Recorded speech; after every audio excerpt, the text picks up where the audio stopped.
Assalamualaikum warahmatullahi wabarakatuh. Selamat pagi anak-anak.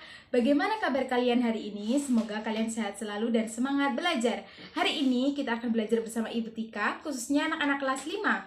Kita belajar di tema 7, subtema 1, pembelajaran yang ketiga. Sebelum kita memulai pembelajaran hari ini, kita berdoa terlebih dahulu.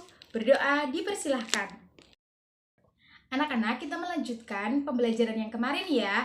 Sekarang kita bahas sistem tanam paksa pemerintah kolonial Belanda. Pada masa kepemimpinan Johannes van der Bos, Belanda memperkenalkan sistem tanam paksa. Sistem tanam paksa pertama kali diperkenalkan di Jawa dan dikembangkan di daerah-daerah lain di luar Jawa. Di Sumatera Barat, sistem tanam paksa dimulai sejak tahun 1847. Saat itu, penduduk yang telah lama menepati kopi secara bebas dipaksa menanam kopi untuk diserahkan kepada pemerintah kolonial. Sistem tanam paksa ini hampir sama dengan dilaksanakan di tempat lain seperti di Minahasa, Lampung, dan Palembang. Kopi merupakan tanaman utama di Sumatera Barat dan Minahasa. Adapun lada merupakan tanaman utama di Lampung dan Palembang. Di Minahasa, kebijakan yang sama kemudian juga berlaku pada tanaman kelapa. Dia menentang tanam paksa dengan mengarang buku yang berjudul Max Havelaar. Edward Douwesdekker mengajukan tuntutan kepada pemerintah kolonial Belanda untuk lebih memperhatikan kehidupan bangsa Indonesia pada saat itu karena kejayaan negara Belanda itu merupakan hasil tetesan keringat rakyat Indonesia. Dia mengusulkan langkah-langkah untuk membalas budi baik bangsa Indonesia. Langkah-langkahnya adalah sebagai berikut. Contohnya ada edukasi, irigasi, dan transmigrasi. Nah, anak-anak, perlu kalian ketahui apakah tanam paksa itu? Tanam paksa merupakan sistem yang memaksa rakyat untuk menanam komoditas tertentu dengan peraturan tertentu.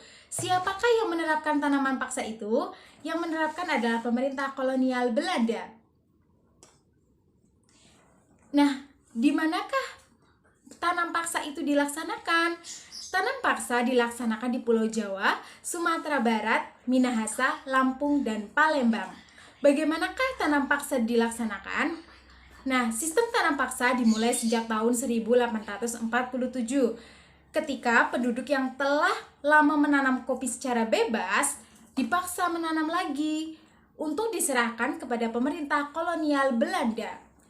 Apa akibat dari tanam paksa itu? Akibatnya, rakyat Indonesia menjadi sangat menderita karena adanya tanam paksa tersebut. Lalu, siapakah penentang tanam paksa itu?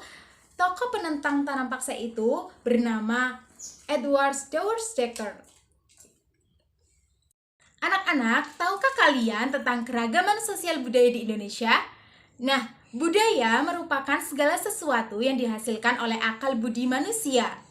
Adapun wujud dari budaya yaitu yang pertama, ada gagasan atau ide, misalnya kepercayaan. Yang kedua, ada tindakan, misalnya upacara adat dan seni pertunjukan.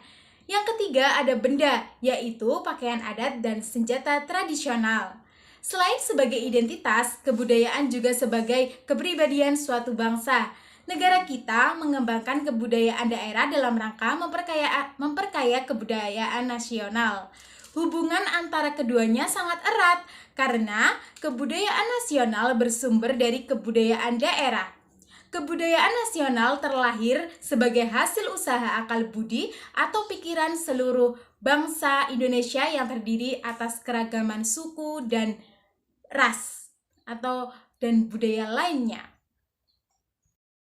Anak-anak, perlu kalian ketahui faktor penyebab keragaman bangsa Indonesia. Indonesia merupakan negara yang masyarakatnya majemuk.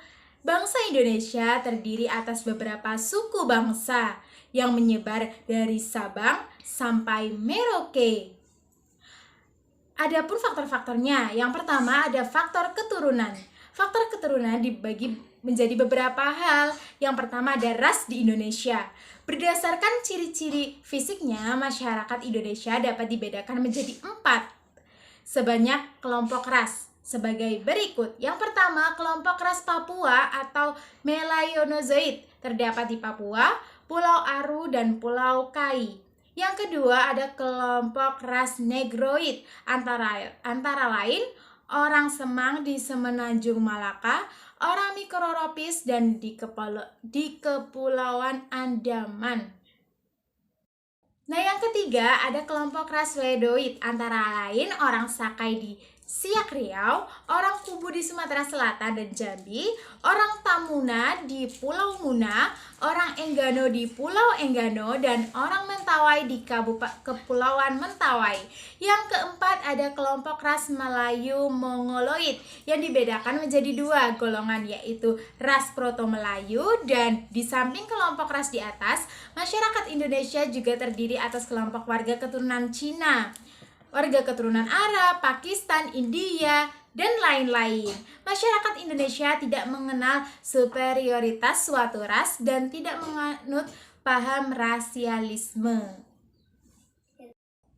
Yang kedua ada suku di Indonesia. Masyarakat Indonesia yang majemuk terdiri atas beberapa suku atau etnis. Tiap-tiap suku bangsa memiliki bahasa dan adat istiadat serta budaya yang berbeda. Di suatu daerah mungkin terdapat beberapa suku. Sebagai contoh, di Sumatera terdapat suku Aceh, suku Melayu, dan suku Batak. Di Pulau Jawa terdapat suku Betawi, suku Sunda, suku Osing, dan suku Jawa. Bagaimana dengan daerahmu? Suku apa sajakah yang ada? Faktor yang kedua adalah perbedaan kondisi geografis. Perbedaan kondisi geografis turut berdampak pada munculnya berbagai ragam mata pencaharian, contohnya perikanan, pertanian, perhutanan, dan perdagangan.